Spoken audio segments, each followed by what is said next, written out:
Welcome back to a Timey Wimey Pod, where each week we dive into the timey wimey world of Doctor Who. I'm Rebecca, I'm Haley.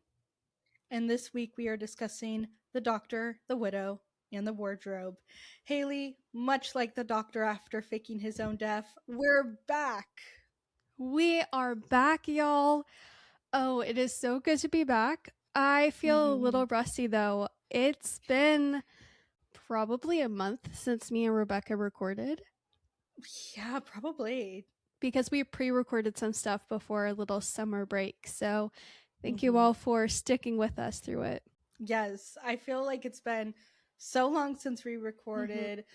But also this return definitely caught me by surprise a little bit. I don't know Yeah, if I was fully prepared to be back, but now that we're here, we're same. doing this. I'm glad to be here. Something not that interesting, but kind of fun is this is the first episode we're doing where we watch the episode on AMC Plus. Oh, yeah, that you are correct. And you know what? I'm getting used to it. You know what? I will say it was really nice to see Doctor Who on a streaming website. I was very happy to see it. It was really nice to see Doctor Who with subtitles. I mean, we had that for Series 6 Mm. because I own Series 6, but it was a rough go there for Series 5. For those that don't know, Doctor Who 2005 to 2022 has not been streaming anywhere in the US for over a year now. Mm-hmm. So we have been sailing the seven seas to watch episodes, or some we own, some Yeah. we happened upon. It's been a journey, but now it's streaming again, which is very nice. Very, very nice. It is nice to have that reliability again. I do have a complaint. You may remember, for those who listened to our Last of the Time Lords episode, we had a shocking discovery at the time that HBO Max did not have the full Last of the Time Lords Oh, episode. yeah. They cut out part of the Masters. What song is it playing at the Oh, my beginning? gosh. What song is it? I don't know. It's a Scissors sister song, sister whatever. Wait. I Um, can't. Is it I Can't Decide or is it the other one? oh yes, it's I can't I decide. Yeah, can't decide. they cut out that whole thing and the scene where Martha gives the flowers to the woman who's helping the master for her son, whatever. And I was Mm-hmm. like, okay, I wonder if AMC Plus has the full version. They do not. Of course they don't. That makes No. me really upset. So that's just lost media in the US, I guess. What else are they keeping from us? No, what are they keeping from us, truly? Yeah. Yeah, I would love to know. But how are you? Anything exciting to share from over or summer break? You know, I am doing good. Honestly, nothing super crazy. Went camping with my family for a couple of weeks and that was fun. How are you doing? Sorry, I'm like my thoughts have left my mind. So fair. I'm doing good. Nothing crazy to report. It's just been really, really hot here. Oh my gosh, Watching this yes. episode had me dreaming, longing, praying for Christmas. Because we're in the never-ending heat wave right now. Yeah, it's a never-ending heat wave and it's not that it's just hot, but it's like muggy and wet Mm-hmm. and gross. Yeah, it's bad. It's really bad. But are you ready for some fantastic facts? Yes, I sure am. Okay, so this episode aired December 25th, 2011. Where were Mhm. you? What were you doing that Christmas? Oh gosh, What did you get? what did I get that Christmas? Was that the Christmas? Mm, see, this is a problem. I can't remember what I got each Christmas. That might Me have been the either. Christmas where my parents, or maybe that was the following year. Did you get But Lainey that Christmas? oh my gosh, I did. That's when I got Yes. Lainey. For all of you who don't know, Lainey was girl. Wait. Oh wait, no, she It was wasn't. girl of the year 2011. I thought I Yeah. glitched for a second. No, 2010. Oh, is she 2010? Who's Yeah, because 2011? Oh, that's oh right. oh Cause okay, the fireworks are new. Okay, for the listeners, sometimes on the platform we record, it will give us random graphics against our will. Don't know how to activate it, don't know how to turn it off. And for the first time ever, it just did fireworks behind Haley for some reason. Sorry, I'm like dead. I did not expect that. Oh, yeah. But anyways, as But we you're were right, saying, she is 2010. yeah, I was like, wait a second, that's wrong. Because why do I want to say Kehlani? That's not her name. I know, I can't remember her exact name, but you're right. Is it She is Kanani? 2011. Oh my Yeah. gosh. Please hold, guys. Please hold. Okay, guys, we are back, and I believe we figured out how to toggle off the reactions after 2 years of having this podcast. Wow. It only took the fireworks. That was her breaking point. So sorry about the interruption, but I just Googled. It was Kanani. Kanani was the 2011 Girl of the Year doll. Of course, of course. How could we forget? Yeah. And then followed by my girl, McKenna. Yes. Oh my gosh. If anyone's curious, I can't remember if I said this in my head or out loud a minute ago, but I have Maya, well, technically Mia, Girl of the Year 2008, Krista, Girl of the Year 2009, and Lainey, Girl of the Year 2010. Anyways, so to answer your question about Christmas 2011, this is so long, sorry. That might have been the year that my dad built me like triple bunk beds for my dolls. Those were so cool. Yeah, and then my mom sewed like blankets and pillows and stuff for my dolls. So that might have been that year, maybe. Okay, at first I was like, I have no idea what happened that year. But you mentioning your triple bunk beds, I wonder if that was a year I got the Toys R Us Journey doll collection, the like loft bed, and it had like a little media center underneath. Yeah. Oh my gosh, that was iconic. I think I had that same one or a similar one. Yeah, I know I my dolls remember also that. had a loft bed. Yeah. Mm-hmm. Yeah. What a time. What a time. Okay, back to Fantastic Facts. This episode was written by Stephen Moffat and it was directed by Farron Blackburn. This is their first episode, but not their last. Alexander Armstrong, who plays the dad in this episode, he has been in Doctor Who before. Oh my gosh, where has this man been? Because I did not clock that. This man is the voice of Mr. Smith, the computer in Sarah Jane's attic. I did not expect that. Yeah. Huh. Interesting. Fun fact. Yeah. Now, as we all know, Claire Skinner plays Madge in this episode, but there was someone else that the production originally wanted. Do you know who Miranda Hart is? Of course I know who Miranda Hart is. Yes. We know Miranda Hart from Call the Midwife, of course. Yeah, she was the original choice to play Madge, but the BBC vetoed it because she was about to be in Call the Midwife, and they wanted that to be her first dramatic role because before she's always been a very Catherine Tate-like actress, very comedic. Fair enough, but I think it would have been really interesting to have her be in this episode. But I understand could the totally BBC. see her. Yeah. Mm-hmm. Yeah, me too. I can see it. Yeah. Her character in Call the Midwife to me is so funny because one day she literally just disappears. We never hear from or see her again. But her husband stays around for like a good 3 seasons after.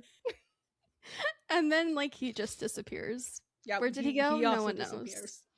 Lots of missing characters on that show, honestly. Someone needs to investigate that.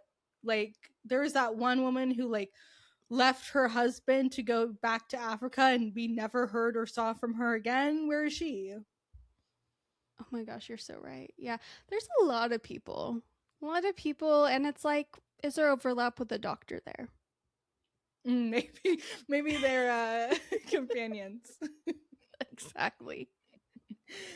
Okay, the last fantastic fact is the least exciting. Probably should have moved around the order of this, but the scenes where the doctor's showing the family around the house, there was originally going to be a scene in a haunted coal cellar. So that's fun. Interesting. Yeah, that's giving me ghost vibes in the Yeah, basement. 1,000%. Would Yeah. they play up the furnace bit? Is my question. Yes. Or is it the water heater? Or wait, or is it Water different? heater.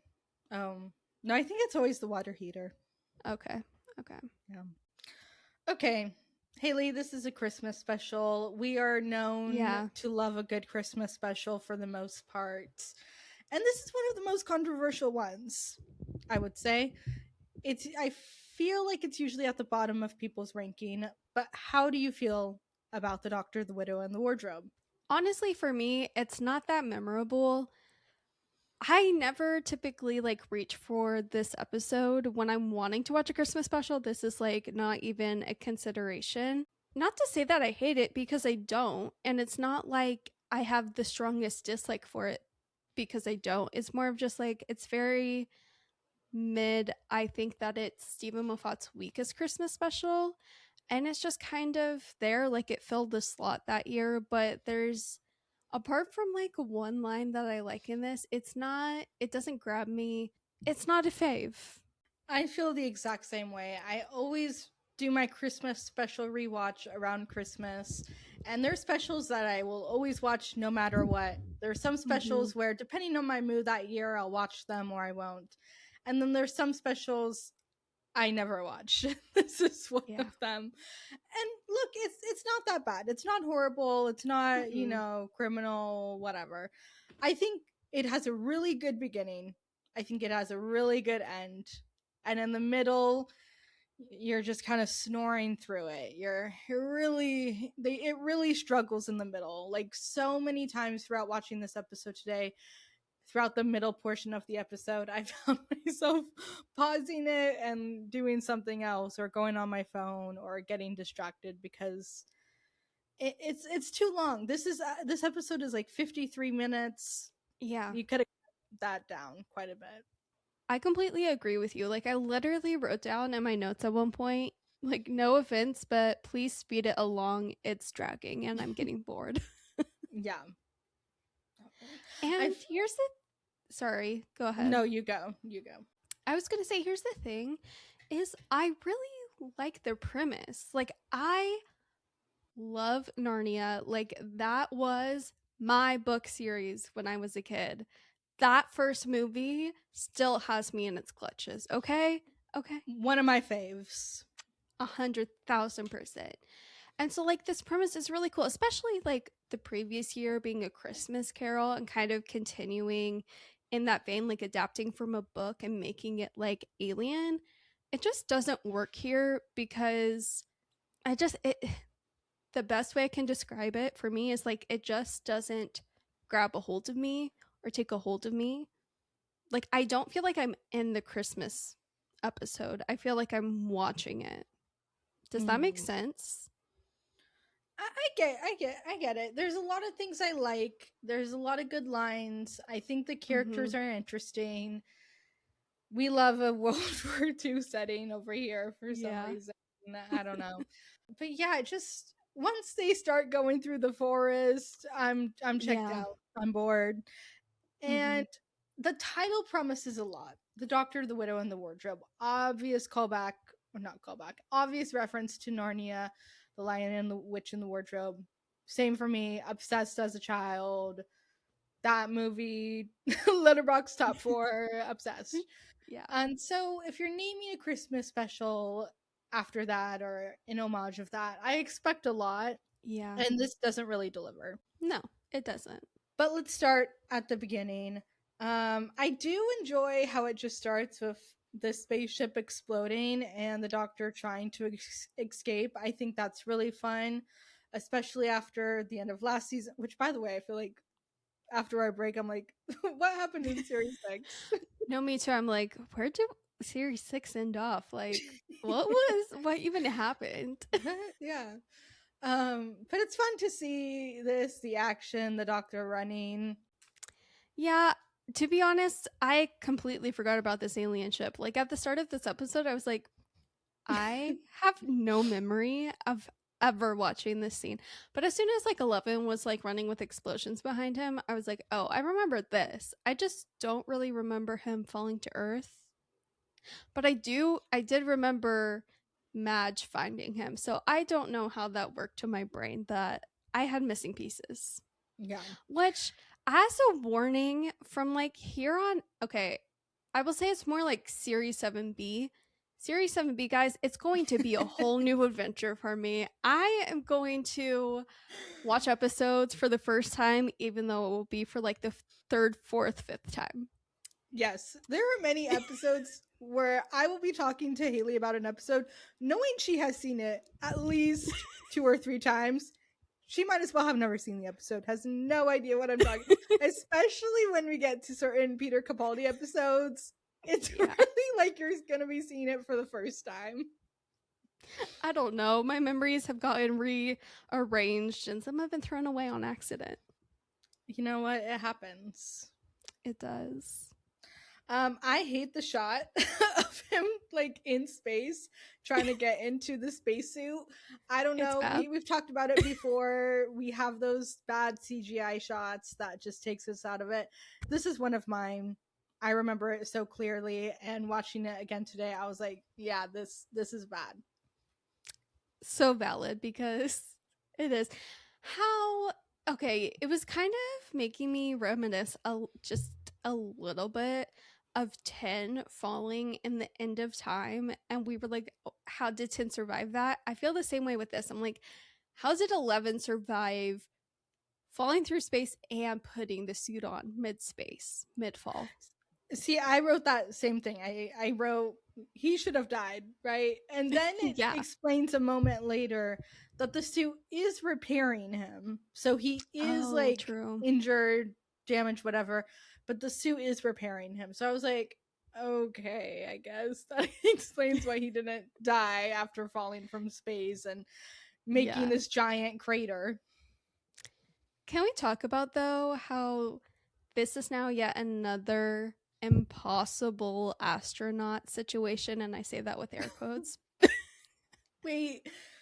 Yeah, you're not wrong. Yeah. Matt, I want to call her Claire, but that's her real name. Madge is better than me because if I saw this like random man, I don't know if I'd be so willing to help him, you know? It really depends. I mean, if I randomly heard Matt Smith's voice, I'm not gonna lie, I probably would help him out. So true. Depends on the mood, but when I was watching this, that's what I wrote down. So that's what Past Me had to say as of like 3 hours ago. And that's so valid, honestly. I think it's really funny how she tries to help him out, and she pops into her house to her kids and she's like, hey son, make sure you tell your dad where I'm going, that I'm going into town to help this random like astronaut angel guy find a telephone box in town. And then the kid is just like, to his dad, when his dad asks him where Madge went, the kid's just like, gone. And I just find that funny. She went out. Yeah, no, that's really fun. I like that. But does that child actor, does he look like someone to you? Because to me, he always looks so freaking familiar. And I looked him up on IMDb today. He's only done like 3 other things besides this and hasn't done anything since 2015. So I don't know who he's reminding me of, but I swear he looks so familiar to me. Besides this, he was in Peter and Wendy 2015 and Spy 2012 and Foster. Does he remind you of the kid in Stuart Little? Oh, you know what? I think that's what it is. He totally does remind me of the Stuart Little kid. Throwback to that movie. No one talks about it, but that's a classic. I loved that movie. We had it on DVD for some reason, so I saw it so many times and I was obsessed. Yeah, my brother was obsessed, and like when he's obsessed with movies, he'll watch movies on repeat. So like that's one of the movies we always watch, but it's a good one. Yeah, very fun. One bit that I hate in this episode is the whole women bad driver bit. Yeah. I don't want to skip too much to the end, but I guess I might as well since we're talking about it. I hate the moment when she's, on the big space transformer thing and the doctor's like, I recognize that driving. That is such BS. How can you recognize the driving in this form? That's so dumb. Just a cheap shot calling her a bad driver for no reason. Stephen Yeah, Moffat, stop. Just stop. just stop. And like, this is such a nothing burger, and it's really not that serious. It's a Doctor No. Who Christmas special, but I was kind of a little annoyed, again, skipping right to the end, when like the Wood King and Queen only told Lily she was strong enough and Madge that she was strong enough because of girl power. And I don't know, that just felt really like I, I, lame to me. I completely understand what you're saying because I can appreciate the sentiment, like, okay, haha, Yeah, fun. But then it's like, this doesn't really make any sense. exactly. Exactly. Like, It's like and it's not connecting. it doesn't give a reason as to why they are stronger than Yeah. the men in this episode. It gives no explanation, no like, oh, it's because this or because women do this, like nothing. Yeah, because No. like these two women just happen to be more like emotionally strong. Like I don't know, like there could have been like more depth to it besides just like, hey, girl power. I don't hate girl power. I just need to say that. Yeah, But like I think there no, should have been more for that yeah, idea. no, I agree. But going back, I love the bit of them going to the TARDIS, quote unquote, having Mhm. this full on conversation. The Bobby Pin moment, the doctor saying, oh, suddenly 900 years of space travel feel a little less safe. All for the reveal that it's not actually the TARDIS. Mhm. Yeah, that is great. I love how he just like goes in there and he's like, "Wrong one. Can you perhaps help me find the another one?" It's just so funny. You think it would happen to him more often than not? Yeah, you really, especially like in that time period when they were actually a Mm-hmm. thing. Yeah.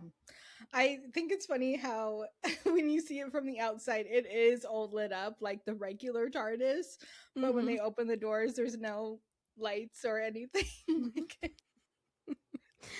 It's a great moment. then she goes back home and she says something that is one of my pet peeves when people say her husband is reading about the war. And Hmm. she says, if people keep reading about the war is going to happen. And as a journalist, like a real life sit down, type up the news journalist, I hate when people say stuff like that because I get that all the time. People being like, well, if you write about this, that's going to happen. Or like one of my coworkers just wrote about like a mosquito that gets people sick. I don't know. But people got mad at her because they were like, you're going to make it happen. You're going to fearmonger it. And it's like, no, we're just kind of writing about something that is happening or could happen. And not to mention, like the newspaper he was reading, it essentially was like war is looming. This is what's happening. And as someone who loves history and loves reading history is how you learn to not repeat history. Like there is so much value in just being aware of what's going on. You don't need to know the nitty gritty, but just having a general idea, like, girl, like, imagine if he wasn't reading the newspaper and then suddenly he gets the draft to like fight for England in World War II. And then he's like, dang, I had no idea war was like, that just annoys me from like a history perspective and current events Totally. perspective. Totally. And there are like trash publications that love to fearmonger like crap like the Daily Mail, but reading about a potential war is not going to make Yeah. it happen any more or any less. So that's just one of my personal pet peeves that I had to point out. No, I was annoyed she said that because I'm like, Loki, that's like, that's not it, girl. That's not it. It's not how it works, Diva. No. Like, wouldn't it be nice if we could just like refuse to read something terrible and that means it doesn't happen? Like, that's not how the world works. Yeah, unfortunately, no. Cut to 3 years later, Mm-hmm. war. I love a World War II man with a tiny little photo of his wife, his Mm-hmm. girlfriend, his beloved that he caresses right before he dies. One of my favorite Yeah. tropes. I do love a good photo moment, like a World War II Hmm. lover photo moment. It's a good gag, and like it's sad, like he's going down Yeah, supposedly. supposedly. Yeah, we don't really see him die or anything like that. It No. just cuts to Madge holding a telegram and looking somberly out a window. Another World War II era thing to do. I think this aspect of the episode is really interesting to me, and I really appreciate this and find it fascinating on a lot of levels. Her keeping the secret of her husband's death from Mm-hmm. their children to not ruin their Christmas. I find that very, very sweet. And I Mm-hmm. love, not to jump ahead a little bit, but I love when she's talking to the doctor and she's like, I keep getting mad. I don't even know why I'm angry. And the doctor says the bit about, it's because they're going to be sad later. And every time I watch that, it makes me see my parents from a different perspective, realizing like, and not all the time. Like, sometimes parents do things that aren't justified, but sometimes they do things just because they're going through their own thing. So I don't know, that moment always just gets to me, and I find it really interesting. Yeah, I really love like that interaction between him and Madge, like you were talking about. And he says, what's the point in them being happy if they're only going to be sad later? But then he says, but especially when they're going to be sad later. Like that's why, they should be happy. And I just find it really beautiful that she was really intent on making sure that Christmas would not be forever ruined for them. Like she couldn't, well, mm, this will this was subject to change. I was about to say, like, she couldn't control that like her husband died, but she could control that her kids had space to just have their life as they knew it before it was all going to completely change overnight. I do just like want to mention, this is like way lighter of a note, but like I love how her kids have not aged at all in 3 years. I know. I was thinking about that. I was like, they didn't really age much, did they? Or they didn't do anything Mm-mm. in the first clips to like make them look any younger. No. Uh-uh. No, no. Oh. But in talking about like, because they were going to go to their uncle's because of bombing, they needed to go to the countryside for safety. And the kids were talking about like, Mom, is Dad going to be there? Is Dad going to be there? Like, can we make a wish? And they make a wish. And at the beginning of the episode, Madge asked the doctor like, hey, if I ever need help or something, because he told her he was in debt to her, she's like, how do I get a hold of you? And he's like, I don't know, make a wish. It'll like make its way to me. And the kids wished for their dad, right? Or what did they wish for exactly? Well, I don't really think it's so much about what the kids wished for, but in that same scene, we see Madge make her own wish. Like she Yeah. closes her eyes. We don't know exactly what she wishes for, but I think they do say it at the end. She wished for Oh, for him to come a home friend. for She wished for something.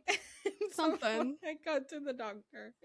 I feel bad because I swear I think they say it at the end. No, they probably do say that at the end, and we're Oh well. just oh well. Oh well. But I do like that the wish gets to the doctor, and I like that it is magical and silly and Christmassy. Yeah. It is just a wish. It's not like he gave her some kind of honing device. It's not like in the Night Terrors where he got the wish because she's secretly an alien and whatnot.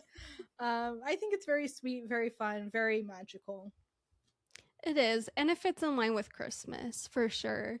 And Mm-hmm. I love how when they arrive to the house, they're looking for the caretaker, and he just opens the door. Well, the door like falls because it was like in disrepair. But I just love how he welcomes them in and says he's the caretaker. He's like, I'm the caretaker. Usually call the doctor or the caretaker or get off the planet, although that probably isn't a name. I just find the caretaker name interesting for future reasons in the show. Yes, we will see the caretaker return. We It's very will. fun. I love seeing all the things he did to the house, especially the Mm-hmm. lemonade tap in the kitchen. I need that installed Mm-hmm. yesterday. Please install that in my kitchen, doctor. Yeah. I think the kids' room is so fun and ridiculous, and it's exactly how the doctor would design a kids' room.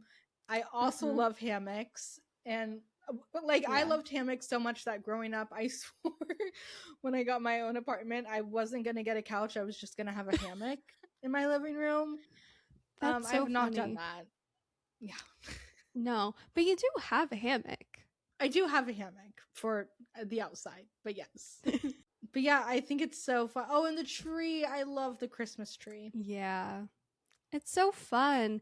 And under that Christmas tree is the big old present with a big bow, meant to be opened on Christmas Day and not any sooner because it needs to finish cooking. At least that's like the insinuation that I understood from the doctor when he yelled at Cyril for like opening the present early. Oh, was it like cooking? Not literally cooking, but like it wasn't fully. I just meant that in the sense of like it wasn't fully developed. Like the dimensional Okay. plane that they were going to needed some more time or something. That's what I inferred.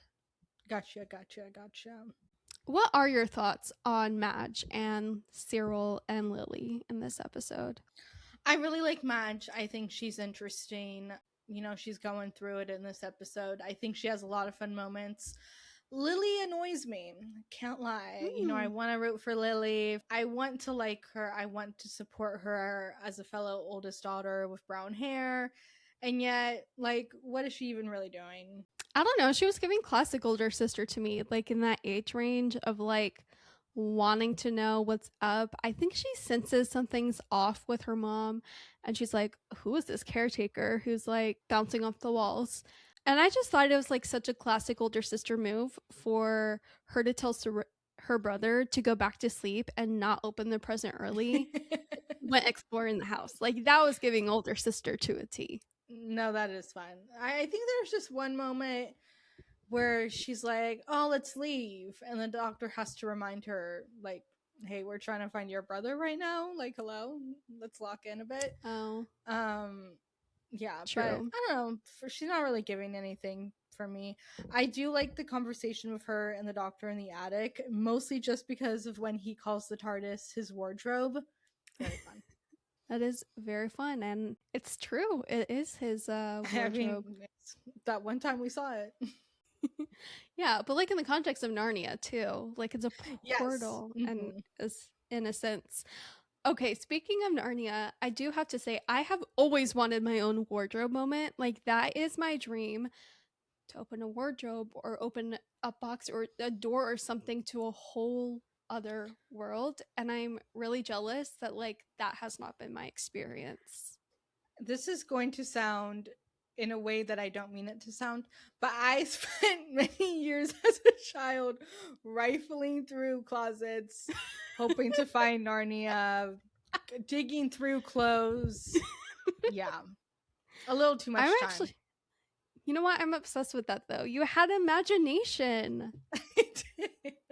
This is what it was like before the iPads, kids. Yeah, and you know what? It was a time. It was a time. Do you remember when we would like make plans to like look in all these different places? I don't remember for what, but like What? rates and stuff, like vents. We were like, oh my gosh, I wonder what's in there. Oh yeah. I don't know. I was just anything that I couldn't access or see or go into, I wanted to be there. No, exactly. I'm like, is there a hidden world, a hidden tunnel? Yes. Like I need to know. I was like convinced about like a secret room in my house or something. Oh my gosh, that's right. Yeah. There was like something secret that you thought was there that definitely was not in that house. No. I don't know. Too much imagination, maybe. Yeah, we have stories for days. Oh, here's another note about why I had beef with the sister. She was easily fooled by the whole him not being in bed thing, using the Oh, duvet. I'm like, rookie move right there. You have to go right yeah. up to their face and make sure, lock eyes and make sure they're No, still there. exactly. Like, I am ripping that blanket off. I don't care if I'm waking you up. I am making sure you're in bed. Yeah. I'm not falling for the old stuffed animal Mm-mm. trick. I have I to know. make visual confirmation that you are still in your bed. No, exactly. So the fact that she was like, no, he's like in his bed's, mm-mm. No. So we find out once the doctor and Lily they go into the box as well. We find out that the doctor's actually been here quite a few times. He says, I've Yeah. been here many times. The trees have never been this active. He makes a few other references throughout the episode, but it's fun to think about this being a place that the doctor has gone to more than once, has spent some time, and he planned out this whole adventure for the family. Yeah. Yeah, I find that really, really sweet of him. He was doing his best to fulfill his caretaker duties in the way that he thought of. And I just love that he was like, I'm going to show these kids like a whole nother planet. Because we learn it's Androzani Major in the year 5345. That's where we are. Yeah, to be honest, this is the part where I'm like, okay, we're just kind of trudging killing through this time. episode at this point. I do like when Mad she comes across who are these people? This team? Okay. Okay. When I was watching this, I was like, oh my gosh, do you know who these people remind me of in their yellow suits coming out of the thing? For Monsters Inc., the Child Detection Agency. Oh, that's so funny. They don't remind me of those people, but not the yellow costumes, but just like the general like vibe and characteristics and attitudes of these characters really reminded me of Nick Frost and the elves in Last Christmas. Like they just kind of had that kind of comedic bit, timing, humor. I don't know how to explain it. Yeah, I don't really see that, to be honest, but Fair enough. No, it's a yeah. loose connection that would probably only make sense to me. But this is another actor I had to look up because to me he looked really familiar, and then I looked him up and I was like, I've never seen anything else he's been in. Okay, because he looked really familiar to me too, but I was too lazy to look it up. Yeah, I don't know why. Maybe he has a brother or something, but yeah, family member. yeah. I think it's funny how their little scanner things don't work with wool. Like she's either has wool or she's armed. That's very fun. And I love how she's pulling the whole, pretend crying thing. And then as soon as they're distracted, she's like, I'm from 1941 and there's a war going on and I have a gun. I think that's very fun. I love that moment. It's really great. I love how one of the guys is crying because he has mother issues. Like, he just can't handle it. And then the woman on the team is like, I'm respecting her as a woman. She's like, I'm in solidarity too with her. While the other guy's like, come on, guys. And then, like, the two guys are getting zip tied by Madge while the woman is like the only one who's not zip tied. And Madge is like, girl, you gotta help me fly this thing, drive this thing to my kids. And she's like, I can't drive it. And then they evacuate after they tell Madge, like, hey, girl, acid rain is gonna come. They are melting all the trees down on this planet for battery fuel, which is insane. Yeah, you would think the doctor would. I mean, you wouldn't think this, but you would think he would look up. Maybe try not to go on the day that they're having a big acid rain. Like I think about Rory's line in The Girl Who Waited. Maybe look in a history book once in a while. Yeah. Meanwhile, back in the tower, we find there's a wooden king, there's a wooden queen at the top of the tower, and she's crowned Cyril because he made it up there first. Although, like, they say he's not strong enough to essentially be what we later learn is to be the lifeboat for all of these trees to escape the acid rain. They're like trying to figure things out, and 11 is talking to Lily, and he's like, girl, never underestimate a tree. I'm at the Forest of Cheam once, and she fancied me, and it's such a deep cut of a mention. Yes, all the way back to episode 2, the end of the world, Jave or Queen or Icon or Yes. Legend. Oh my gosh, she was. I still like one of the most memorable side characters from series 1. Oh, completely. And her with Christopher Eccleston, they were so interesting. Like, why was the chemistry there? Kind of crazy. No, it was actually like really intense. And I say that as a 9-row shipper. So love the Jade reference. Pour one out for or girl. Yes. Again, this is the part of the episode where I'm kind of like barely Speed paying it attention. along. Yeah. But I do like the doctor getting mad at the Sonic for freaking out about the wood. And he's like, yes, I know it's wood, get over it. And then later he's like, this was always going to happen, you know. All the wood, it finally caught up with him. It did. Okay, you know the voice that comes from the tree queen? Yeah. Does that voice sound familiar at all to you? Because it really sounded familiar to me, but I couldn't place it. Yeah, I couldn't place it either, but it also sounded low-key familiar. But like, I don't know if that's just like a voice effect they've used before. It's like the same filter of voice effects. Maybe. You know what I mean? Probably. I do know that the tree queen was played by Paul Casey, the guy who's always like the Cyberman or whatever they need him to be. That's tea. Well, what are your thoughts on like I don't even know, costumes? The wooden king and queen, like how they look visually. You know, not half bad. Not too bad. Yeah. Not bad I'm good with it. I like the design. It might even be better than another wooden people design we see later. We'll see. I don't know. Oh, that's tea. Yeah. But I like the crowns. I like how they're like naturally part of their heads. It's not half bad. No, it's not. But just like speeding things along for the sake of this podcast episode, Madge comes, she crashes the vehicle, whatever it's called. The doctor recognizes her driving somehow.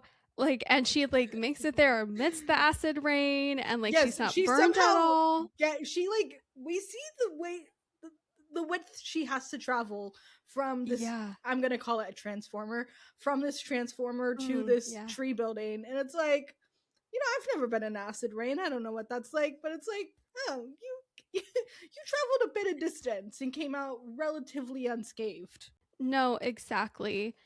But then she ends up like making it to the top of the tower, and she sits, well, like the wooden king and queen start like bringing the crown towards her, and she's like, oh my gosh, this is marvelous, this is beautiful.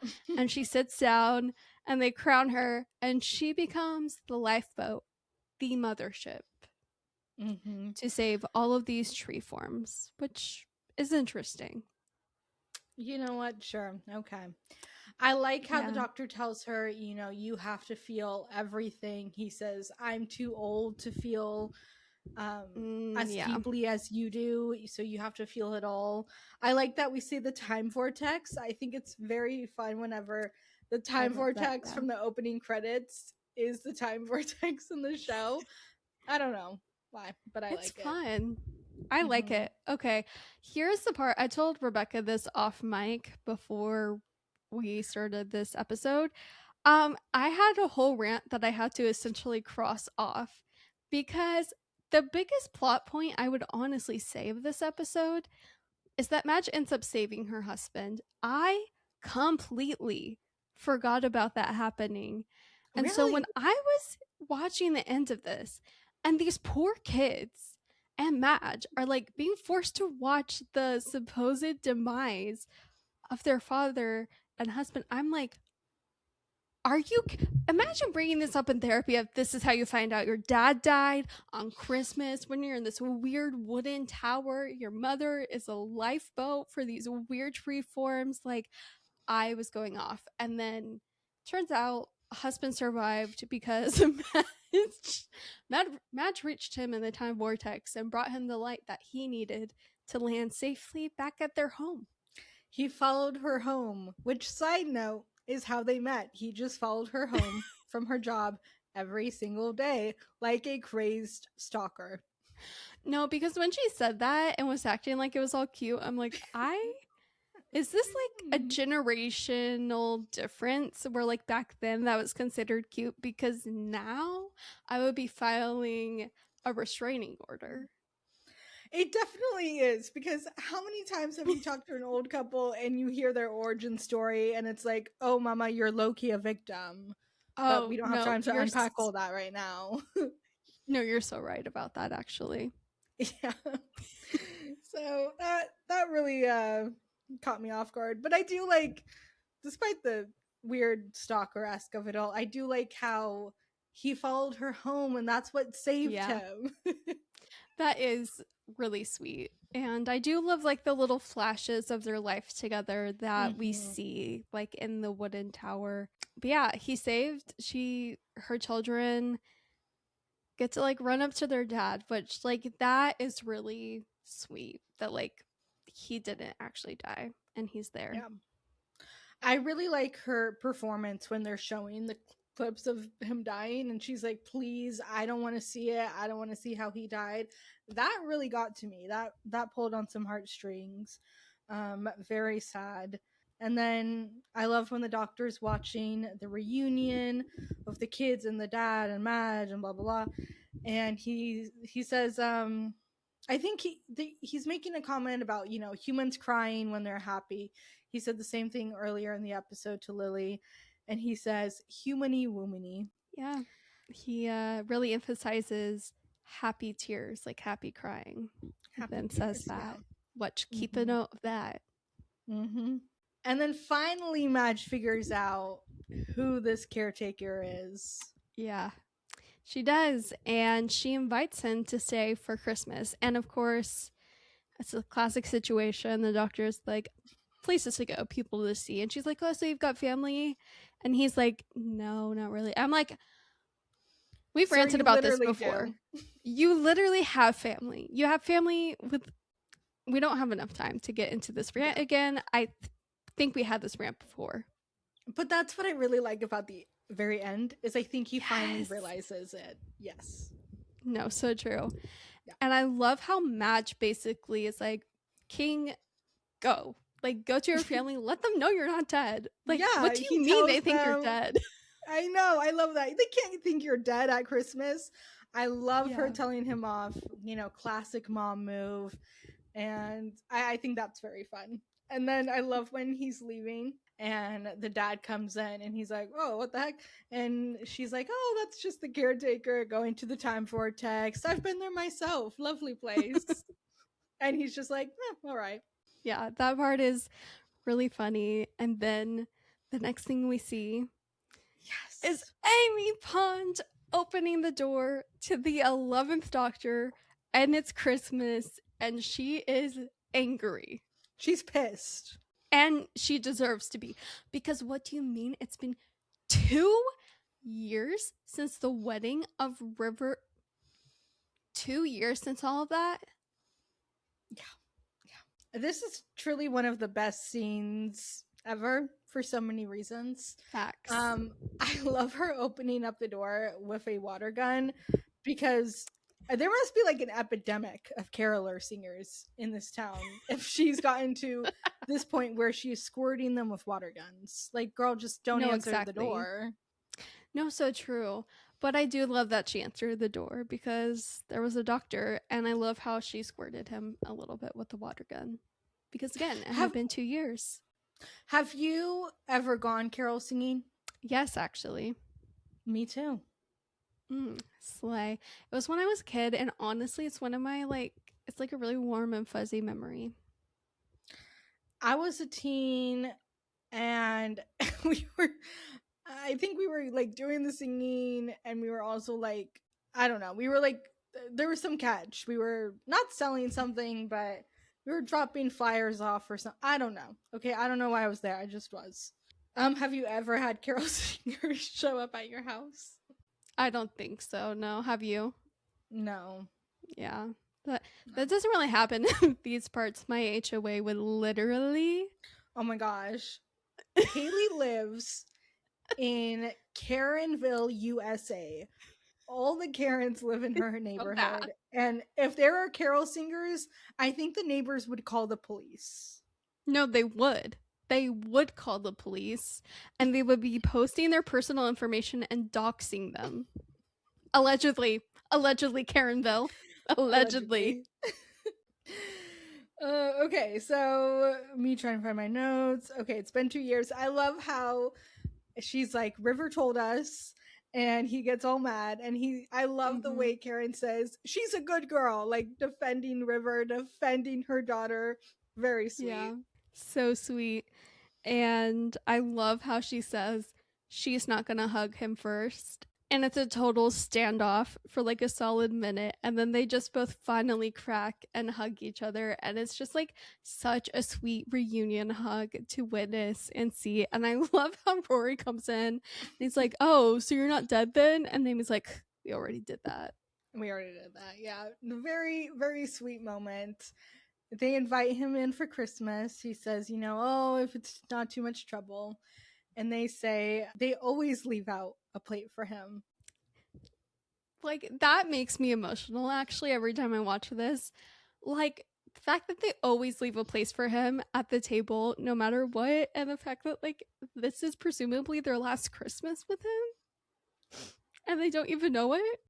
And I just love when Amy says, it's Christmas, you dummy. Like, she says it like it's the most simplest thing in the world. Of course, they're leaving out a plate for him. It's Christmas.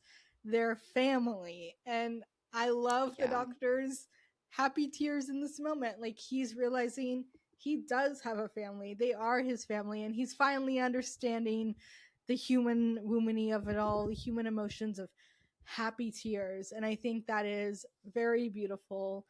And I just, not to skip too far ahead, but I just think about the Pawns in their future, wherever that future may be, leaving a plate out for the doctor and just waiting for him. And that makes me really sad. That makes me really emotional. I'm actually like tearing up at that thought. And I just absolutely love him being humany woomany at the end and crying. And it's such a beautiful scene, okay? I feel like this doesn't get talked about enough. And it's just so good. It really is. I love that it ends with us seeing the Pawns.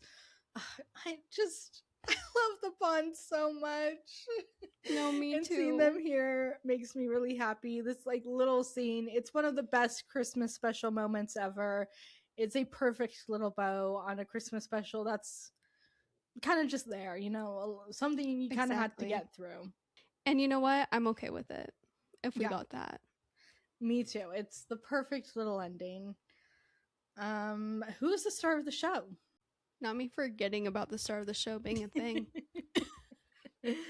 I have to give it to our girl Madge. Like, she really was struggling throughout this whole episode, and she still tried her very best to like keep things chill for her children so that they could have a good Christmas. And thankfully, that worked out in her favor because her husband's still alive. But I have to give it to her. Like, she went and she got her children and she led her husband home. I completely agree. She did the thing.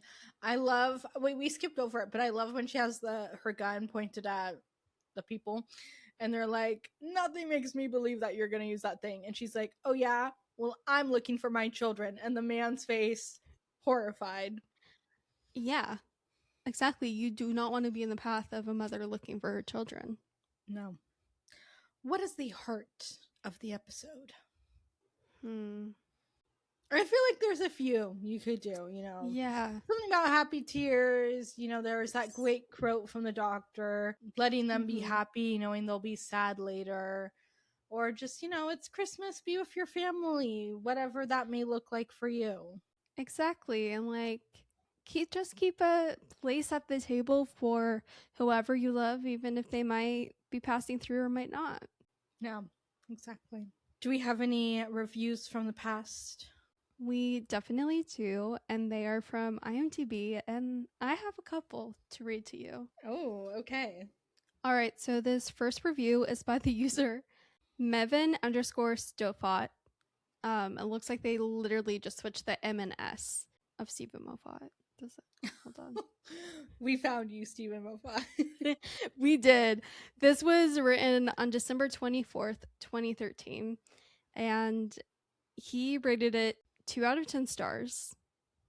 And the title is It's Impossible to Defend This Childish Garbage. It's not impossible. So they say, gotta love Christmas. Well, I do. But the downside is the people who slave away at long shifts and suddenly go get scary drunk and get into trouble. But I don't do that. I set limits for myself, although I do often expect some drunken fun. However, I don't know why that's relevant. Where am I? Okay, keep going. However, another downside of Christmas is that you never know whether the Doctor Who Christmas special will be good or bad. Hey, at least they had a Doctor Who Christmas special. Exactly. And even though I only got into the show just over a year ago, I can tell Christmas is usually a gamble with regards to these specials. And I can say that I've enjoyed the majority of them, but I sadly can't say the same thing about the Doctor, the Widow, and the Wardrobe. This is especially a come down after the heady thrill of the Christmas Carol. And then I'm going down just a few lines. He continues by saying, it's no secret that 2011 was not that good a year for Doctor Who, with Series 6 being a complete mess of overarching storylines and tryhardism. So it's natural that Moffat would go for a more childish, why can't I say that word today? A more childish approach. Problem is, this episode was clearly designed for children with not a single ounce of maturity in it, and it's absolutely painful to watch. Moffat isn't the best writer for Who, and then in parentheses he wrote, but he is better than RTD. He continues and says, and he is mostly really good when he writes, but when he's bad, boy is he bad, and this is the case. Alright, I'd be lying if I said it was totally bad. Matt Smith is predictably great. Same can't be said for that awful wig he wears, which I don't think the wig was happening yet. I think that was later on. I think that was towards 7B that he had a wig. Yeah, I think so, but I don't know.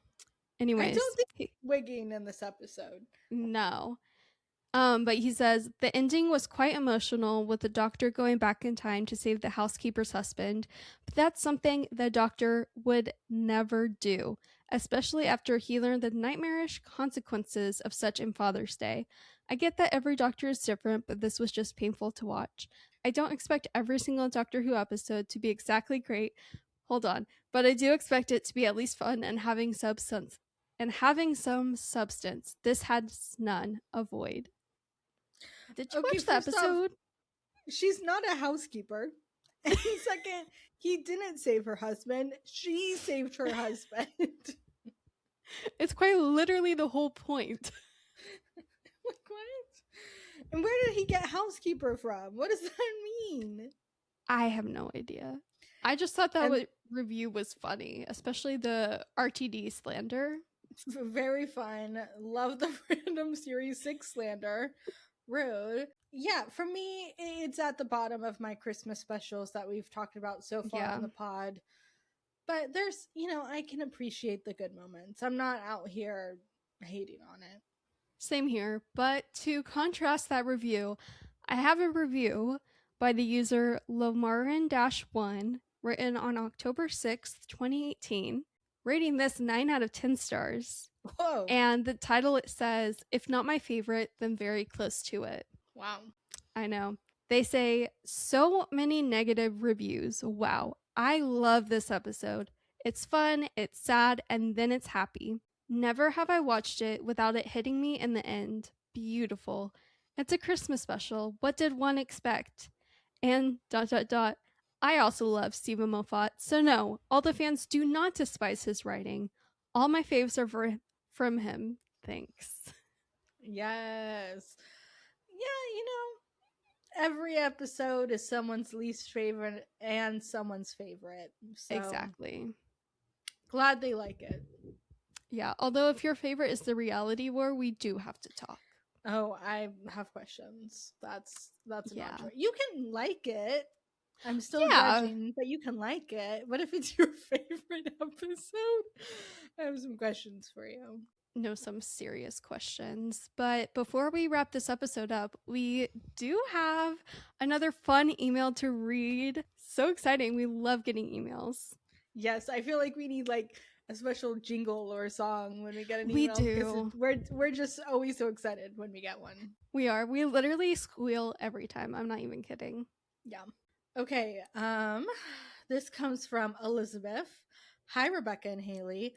I've been wanting to email y'all for a few weeks now, but I have been waiting until I was all caught up to do so. I just finished your Series 6 wrap up today. I Shout out just to wanted, you yes, for shout out to catching up. you. Yes, going through the whole thing. Good for you. I wanted to share a bit of my appreciation for your podcast. I have been binging all the episodes for the past couple of months on my commute to and from work. Y'all have been great company, and the podcast has definitely scratched the itch for a Doctor Who rewatch. I found your podcast from a TikTok y'all had posted from Day of the Moon when you were discussing when Amy had been taken by the silence. Sidebar, that's like still one of our most viewed TikToks. And Mm-hmm. because the comments are crazy on that video, They are. it crossed over to I don't know what, but it got a little crazy. It did. It did. Yeah. At a certain point, we just stopped responding. It got too much, but thank you for finding Yes. us through that TikTok. I guess I had never considered the idea of there being Doctor Who rewatch podcast, but I was very intrigued. It is one thing to watch reaction. Oh, sorry, girl, I can't read. It is one thing to watch reactions to your favorite shows, and another to listen to discussions from people who are just as invested as you are. I love that your introduction to Doctor Who rewatch podcast is us. Like, I feel what an honored. honor. Yes, thank you. So I looked up your podcast and started with the first episode. Imagine my delight and surprise when it was immediately clear that you'll have just as much love for Rose Tyler as I do. Mm-hmm. I know that's right. Yeah, we found her, people. And not only that, but we have a very similar experience with Doctor Who. Shared lore, if you will.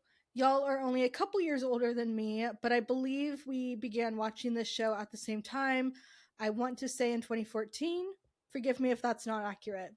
You're right on the money, girl. Mm-hmm. Just like you, I latched onto Rose Tyler in a big way, and she has remained my favorite companion of all time. And her and the Doctor remain one of, if not the ship of all time for me. Yes. Yeah. Mm-hmm. Same. I have been thinking about getting a tattoo for them, and I'm open to suggestions if you have any. I have other tattoos. Don't worry, this wouldn't be a crazy thing to do. Tattoo suggestions. Okay, I'm literally just stealing some that someone else already has, but the host Damala from Come Along Pond, that podcast, she has Ten and Rose on the beach in Doomsday as a tattoo. I think it's Stop so it. cool. Yeah. I didn't know that. Yes, it's so cool. So you can copy her. Or I don't know, do you have any ideas? Okay. So what came to my mind, and it's not fully cooked, it's not fully there, but like I was just thinking, I'm like, okay, if I was getting a Rose Tyler tattoo or a tattoo about Rose Tyler and the Doctor, you know what moment I would like be really thinking about that I would pull from is from Parting of the Ways. Or no, sorry, the Into a Bad Wolf. Wait, no, it is Parting of the Ways. My bad. I'm timey-wimey, guys. When he's like, I think you need a doctor, and the light is all gold and Rose is all like gold, like that, like pulling from that. I don't know. I just feel like something beautiful, like tattoo wise, could come from that, from I pulling from love that that. scene. Yeah. And there's always the classic just get Bad Wolf tattooed on you if all else fails. No, I like low key, like Bad Wolf would be so fun to just have on your arm. It would Like be. that would be Yeah. so fun. Yeah. But let us know what you end up getting if you do end up doing some Yeah. kind of Doctor Who tattoo. I want to see it. I do, yeah. Oh, we also tend to agree for the most part in opinions on episodes. I like to refer to this as my little echo chamber podcast. I love that so much. You have mentioned a few times on the podcast about how much you enjoy watching people's reactions to certain Doctor Who episodes / moments, and I was wondering if you had any recommendations for people to watch. I've never watched Doctor Who reactions before. No worries if not. Yes, we always shout out our man Ugo, UGO on YouTube. Great Doctor Who reactions. He's so smart, so funny. He's up to series 8 now, so there's a lot there. Yeah, his YouTube channel name is called Ugo Watch. So, like Rebecca said, UGO.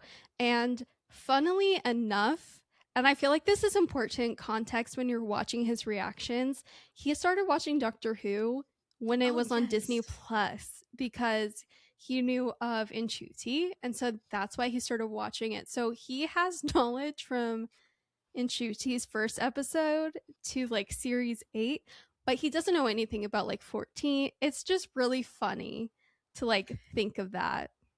It is. He's on a very timey-wimey experience with the show. And now he's even started doing some classic Who reactions, which is fun. So Torchwood is he has Torchwood reactions. I do have to say, my favorite reaction from him to this day still has to be his turn left reaction. Like, watch his turn left. Sorry, my bad. Partners in Crime. Yeah. The end of Partners in Crime, that reaction of his lives rent-free in my brain.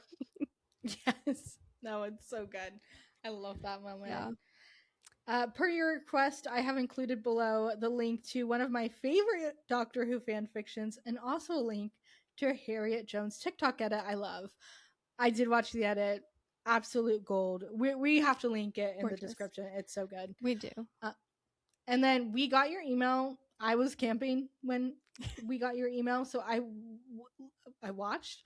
I read like part of the fanfic, but I need to go back into it. But I saw that it took place during the God Complex, and I was sold. No, you need to finish reading about it because we need to talk about it because I read it. And it it was a good one. Oh, okay. I know what I'm reading to go to bed tonight. Also, thank you for sending us this. Like, that's so kind. I eagerly await the next episode of the #1 Rose Tyler podcast. We did it. Yes. We did it, guys. And I'm especially looking forward to the Capaldi era. Same. Oh, I cannot wait. Best regards, Elizabeth. P.S. Your first email was from a listener in Michigan. I am also a Michiganer. Small world. Shout out to our Michigan listeners. No, literally so iconic. Beautiful state. I've been there. It's a gorgeous state. Elizabeth and Grace holding it down in Michigan. No, literally. If you guys want to email us, please, email us. Feel free to. We always love connecting with you guys. And if you're a little hesitant, like, I don't know if I want my email read on the podcast, that's okay. Like, you can specify in the email if you don't want it read and you just want to, kiki it up with us, behind the scenes. That's totally cool. It's just really fun to connect with other Doctor Who fans. It is. And it makes us very happy. It makes us feel like we're not just talking to the void. And emails like this, it's like, oh, we found our people. We found our Gen Z Doctor Who girlies. Yeah. It's just such a fun feeling to have. Is anything else we need to do before we go? I think that's it. Next week, we will be returning with Asylum of the Daleks. And what's coming is something. The podcast is about to change fundamentally. Not really, but it's there. We will have a lot to talk about. Very excited for next week and for series 7. It's gonna be an interesting time. Very interesting time. But until then, make sure to follow us on all the podcast listening platforms if you haven't already. Subscribe to our YouTube, also called the Timey Wimey Pod, and make sure to follow us on Instagram and TikTok at Timey Wimey Pod. We post snippets, and on Instagram we love reposting stories, and we always post updates and all of that sort of stuff. Yep. And we will see you guys next week with Asylum of the Daleks. Bye. Oh, And if you want to email us at timeywimePod@gmail.com. Yes. Oh, and leave us a review if you don't mind. Yes. And shout out to all of you who have left us a review. I checked the other day. We have several, so thank you so much. How nice. Thank you. Yeah. Okay, see you guys next week. Bye. Bye. Ta-ra. Ta-ra.